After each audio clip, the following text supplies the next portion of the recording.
Thanks for downloading a 3CR podcast. 3CR is an independent community radio station based in Melbourne, Australia. We need your financial support to keep going. Go to www.3cr.org.au for more information and to donate online.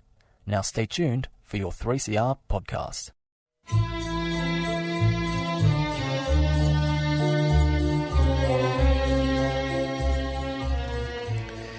Sabah al-Khair, good morning dear listeners. You're listening to Radio 3CR on 855 AM and Palestine Remembered with Robert Martin, Nasser Mashni and Yusuf Ahmed al-Rimawi.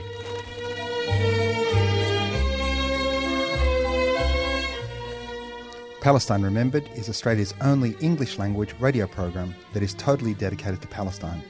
We'd like to welcome those listening on 855 and those that will join us on podcast at 3cr.org.au.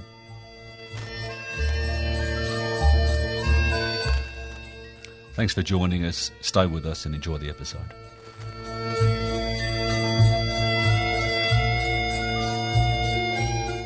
Good morning, listeners, and welcome to another episode of Palestine Remembered.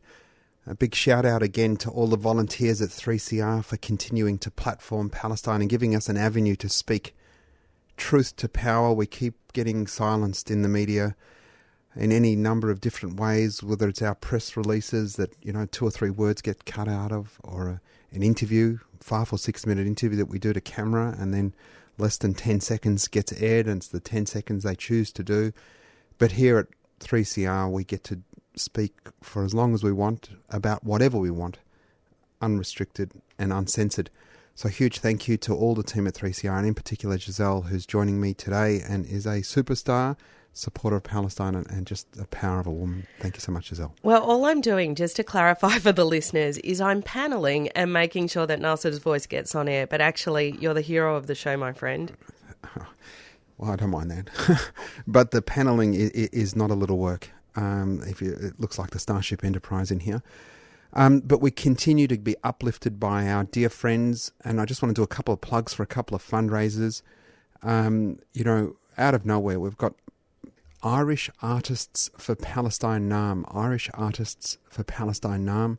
They're doing a fundraiser today from 3 till 6. Irish, Scottish and Australian folk music. They'll be raising funds and awareness and promote action for Palestine. Today, at the Last Jar from 3 till 6. At the Last Jar from 3 to 6. Irish Artists for Palestine. So if you go to irishartistsforpalestine.com, the Last Jar from 3 till 6 today. Fantastic. Irish Artists for Palestine. Love your work. And tomorrow, after our rally, don't forget, you've got to get to our rally first. But tomorrow there is a musical extravaganza of jazz and Palestinian Middle Eastern musicians. The lineup includes Ray Pereira with guest Julian Wilson, pianist Tony Gould, singer Abdul Latif, the Julian Wilson Group, Phil Carroll, Rayana Radi, Andy Sung from the group, Yusuf Ahmed al-Rumawi, co-host, founder of Palestine Remember, will be there. Tons of others. It's at the Cross Street Music Hall. That's tomorrow at the Cross Street Music Hall at 4 p.m. That's in Brunswick, the Cross Street Music Hall. Some wonderful stuff. So if you go on to Google or Facebook, look for Irish Artists for Palestine or this musical extravaganza. Look up Yusuf's Facebook page and I'm sure the details will be there, but it's at the Cross Street Music Hall in Brunswick at 4 o'clock. So thank you to those organising those wonderful events for Palestine. We've woken up to sobering news that, quote-unquote, Hamas has broken the ceasefire. We know what that actually means. Israel wants to continue its slaughter, the massacre of Palestinians, the disaster that is befalling us, the inhumanity that continues. Blinken was just there, whether he was giving the okay or trying to calm Netanyahu down, who knows. Netanyahu knows he's in his final days. Interestingly, well, I'm not sure if it's interestingly. I listened to an interview with a Thai Muslim lead negotiator that got the Thai workers out of Gaza, and the Sky News or BBC reporter, much nowadays, was challenging him as to Are you being so nice about Hamas because you've done a deal with Hamas? Are you being so nice with Hamas because there's some deal that for other prisoners? And he was just talking factually about, the first immediate communications they had. They said, look, these Thai workers, we want to get them back to you as soon as there's an opportunity to do so. They'll be treated in accordance with the Quran. And if anybody's seen any of the footage of the hostages being released, there's a reason that Israel has banned the hostages from talking to the media. There's a reason. Unfortunately, the situation in Gaza now, is just beyond the pale. We're going to play a speech I did at the Melbourne University for the NTEU during the week. But the question we've got to ask ourselves is, where's the humanity in the world, and how can the world sit idly by and allow for tens of thousands now? There's over 40,000 Palestinians that are injured. And, I talk about it in this speech, but just think about what that means if you can't get to a hospital and the chances of your survival might look like. The world is watching. The West is silent. Israel has a level of impunity that allows it to do this, and that impunity is conferred upon it by the West. When the West sits idly by and allows this to happen, Israel can do it, which puts the onus on all of us in the West to do more. I'm not sure what the answer is, but I know we need to do more. So make sure you come out tomorrow, 12 o'clock at the State Library. And here's my speech from Melbourne University NTEU. A big thank you to the NTEU and Palestinians for Melbourne, UniMel Fellows, because these, on today, particularly today, the International Day of Solidarity with the Palestinian People, to be in solidarity with us, in the past could have been just a like, could have been a tick, but the urgency of solidarity today is paramount. Dana just told you 20,000 people have been killed, there's 40,000 injured. In a normal situation, those 40,000 people might have somewhere upwards of 50, 80, 90% of chance of recovery. There's not a functioning hospital in Gaza. Not a functioning hospital in Gaza. Today, 1% of the population of Gaza has died. That would be 260,000 Australians. There is so much more to do in solidarity with Palestinians today than to attend today and press like. The compulsion on each of you to activate your networks to do has been no greater. There's never been a greater time. We know what we need to do. We've seen it happen in the past. Unions have been at the forefront of action and changing worlds, whether it was the end of Vietnam, apartheid, and so many other actions. I was interviewed by Neil Mitchell, and he was talking about the student strikes and how we needed to dial down the hate. I said, what's the hate? Well, these students, I said, but students are seeing other students get killed. Why are you stripping them of their agency, Neil? But we've got to dial down the hate, Nasser. I said, but why? If a kid sees another kid get killed, what's wrong with that kid going out in the street and saying, why isn't my leader saying stop killing kids? But strikes, Nasser. I said, Neil, women went out on strike to get the vote. Are you okay with women voting, Neil? There's never, ever been a time that Palestinians needed you more. And particularly Palestinians, because they sit at a nexus. They sit at a nexus of struggles for so many oppressed peoples. I didn't acknowledge country at the start because I wanted to do it here, because the struggle here against racist settler colonialism is the same struggle for Palestinian self-determination. It's the same struggle in Western Sahara. It's the same struggle in Kashmir, West Papua, Turtle Island, Aotearoa, in every settler colony across this earth, for every oppressed people, be they black, brown, Jew, Muslim, queer, or otherwise. The freedom of all of us is connected. Palestine is the most visible, which is why it needs your most attention. And in solidarity, that's what that means. So when we say that this always was and always will Aboriginal land, we know what that means. I've ceased to acknowledge traditional owners because traditional creates some sort of concept of past tense. They are still the owners. As Palestine...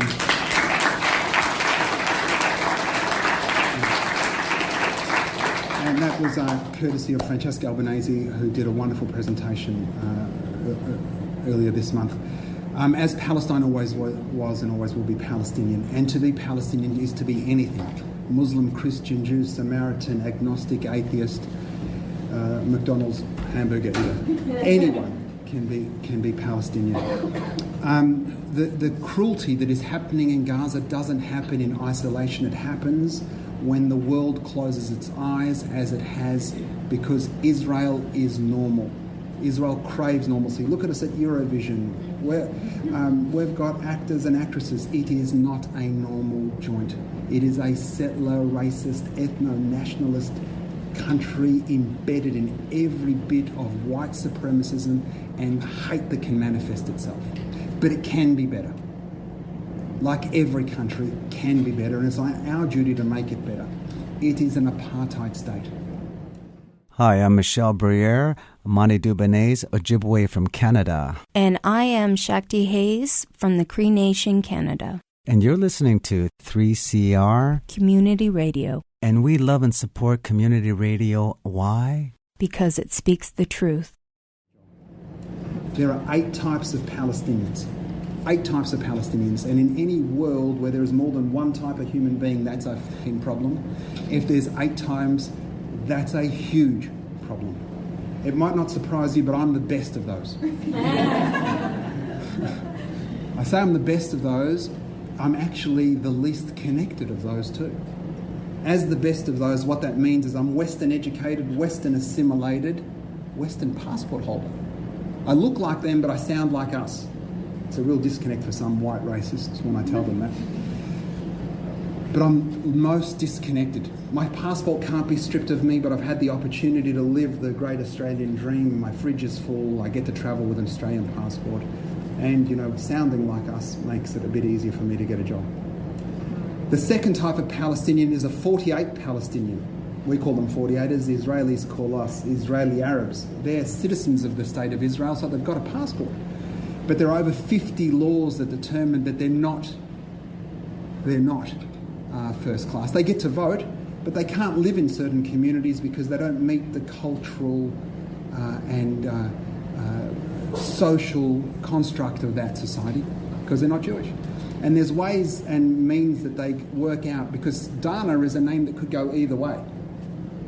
It's a Semitic name. Nasser, not so much.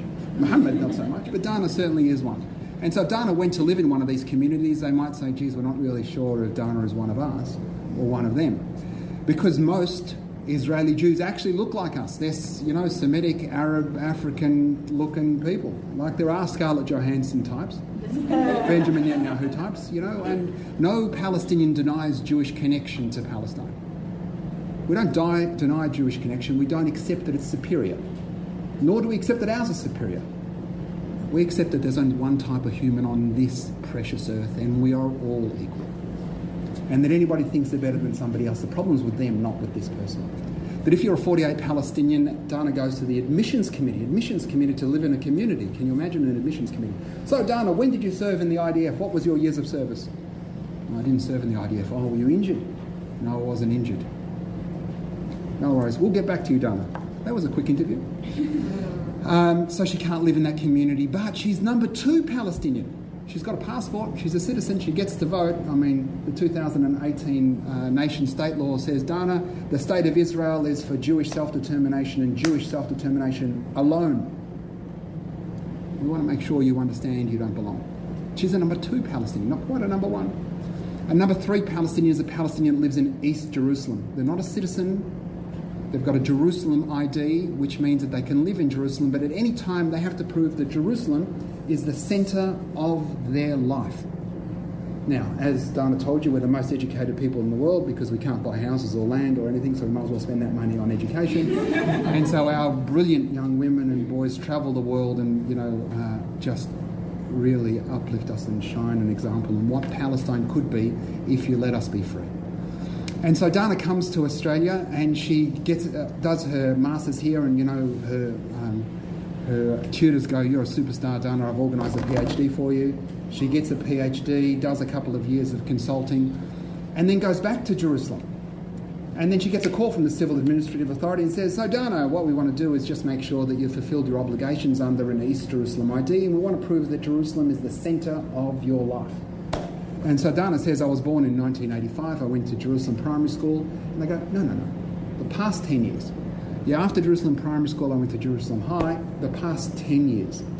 Okay, well, I've just come back. I did 3 years with Accenture in a consulting thing, and I did my PhD and my Masters at Melbourne University, and blah, blah. And they go, "Okay, so for the past 10 years, you've spent 8 years in Australia." Yeah.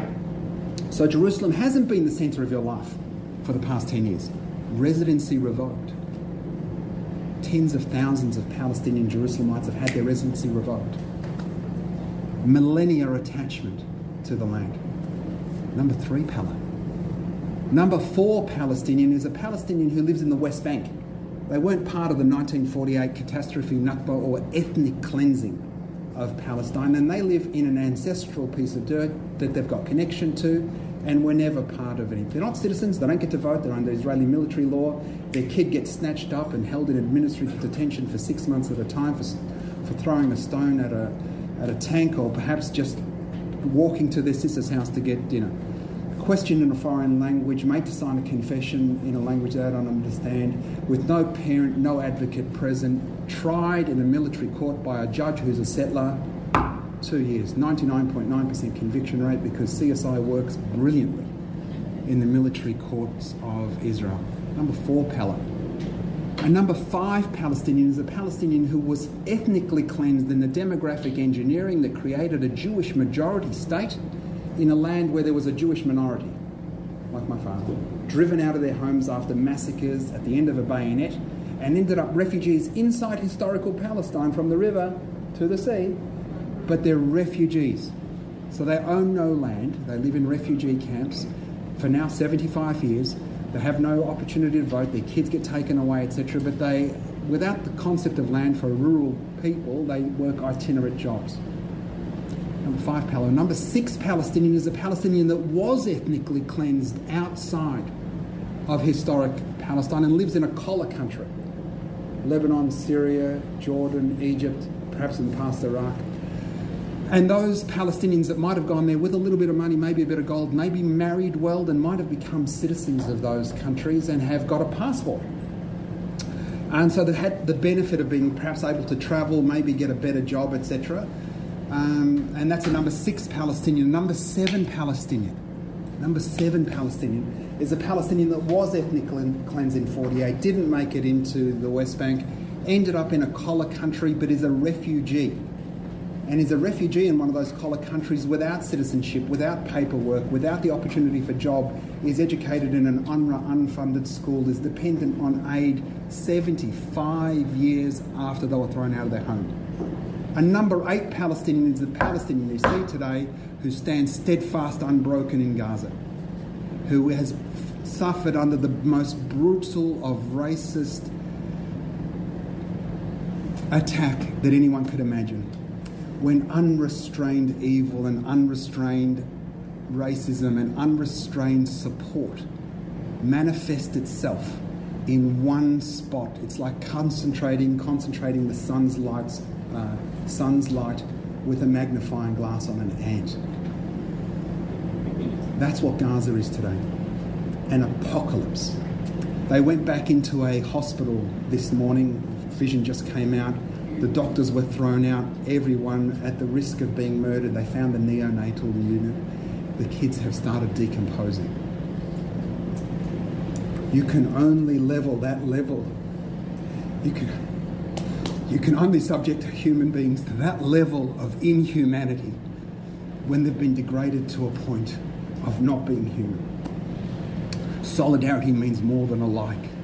Solidarity means more than coming to listen to Dana and I and Lachlan. Solidarity means doing something for human beings. That's a number 8 Palestinian. And if anyone tells you in the world that a person can have 8 different identities, and those 8 different identities are controlled by one body, and that one body doesn't give them the opportunity to vote, doesn't give them proportional representation, doesn't allow them to be free. There's only one word for that, and it's apartheid. And we know what that means. When South Africans tell you, when Nelson Mandela, Archbishop Desmond Tutu tells you, we know what that means we need to do. It means Lockheed Martin doesn't have a place here.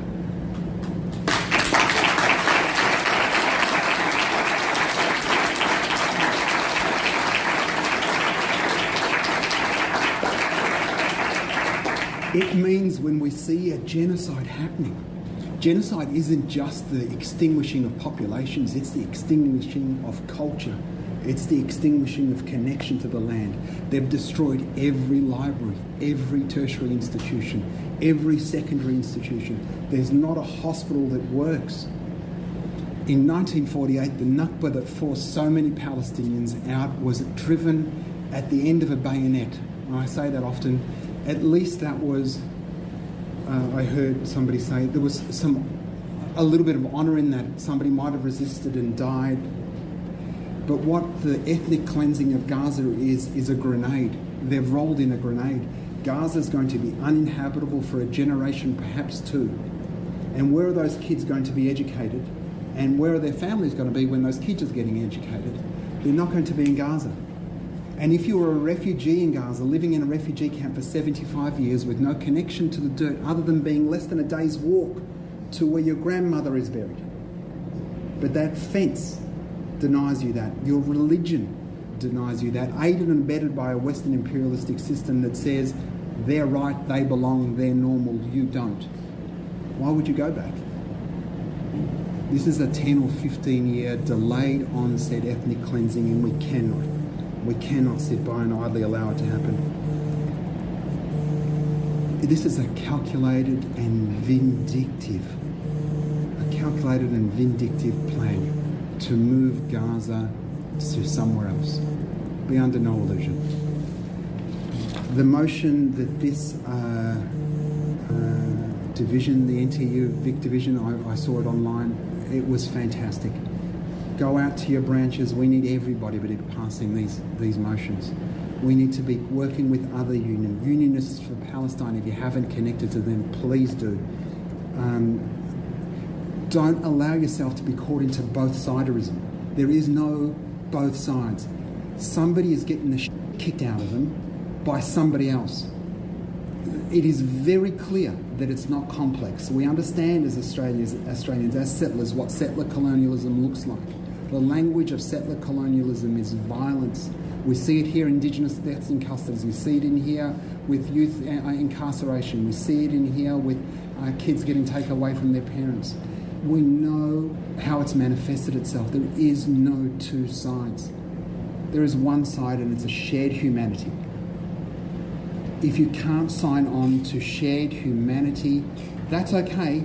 Just don't expect for us to want you to be on the bus with us, because tomorrow is going to exist. A tomorrow where we'll all live together as equals will happen. The arc of moral justice does pivot back to the right world. And when that happens, and I say this a couple of times, most recently to a trades hall, I've met a lot of South Africans. My professional business was in property and finance, and I met a lot of South Africans. And they had very thick Afrikaners voices. And every one of them was against apartheid.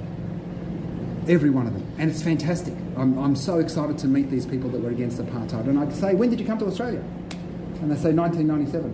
And I go, straight after Mandela got out of jail. No, but I was against it. So why didn't you leave in 78, 79, 82, 85? Leave 94 if he gets out of jail in 95. At least then you... But if you leave in 99, guess what? You were all for apartheid, but just not so happy when other people got to vote. There's going to be a lot of post-Palestine liberation Zionists who were always for Palestine. That's why we're taking receipts. Know that you're on the right side of history, you're in the right place. Don't let this blood go to waste, please.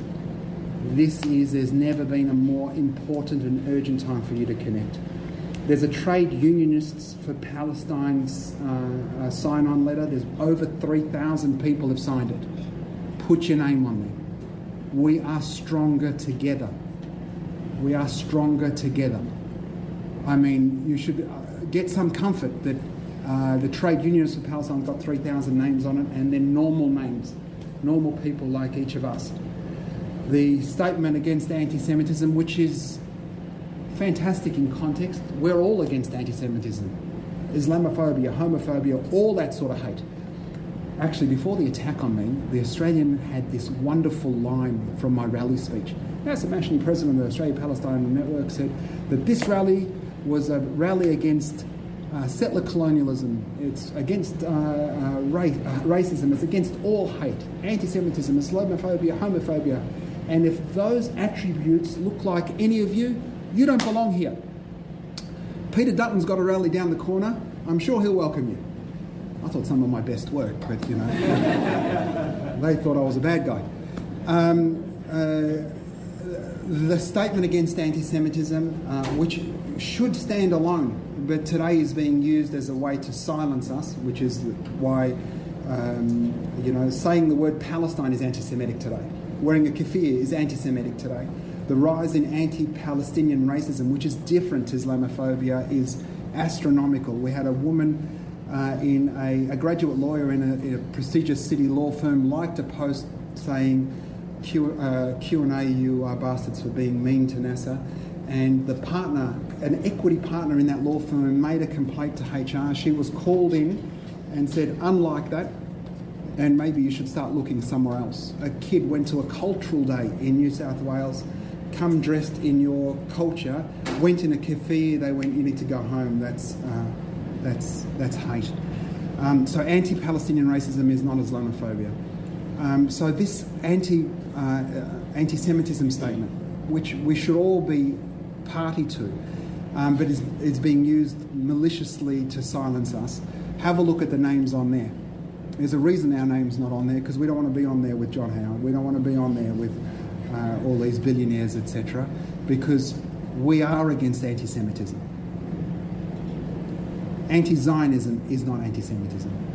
Wanting Palestine to be free from the river to the sea is not anti-Semitic.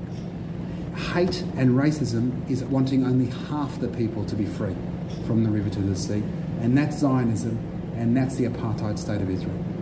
Thank you, everyone. That was some of my best work there at Melbourne University on International Day of Solidarity with the Palestinian People on the 29th.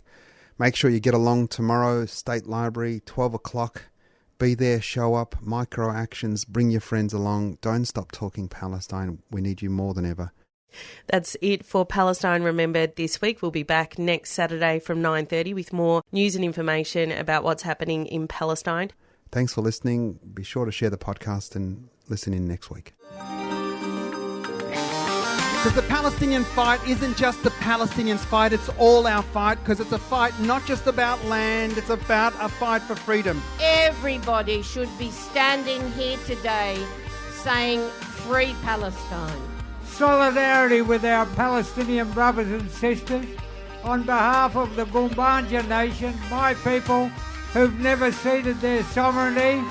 We should be recognising Palestine as a state and recognising the rights of Palestinians. 3CR. Stay tuned, stay radical.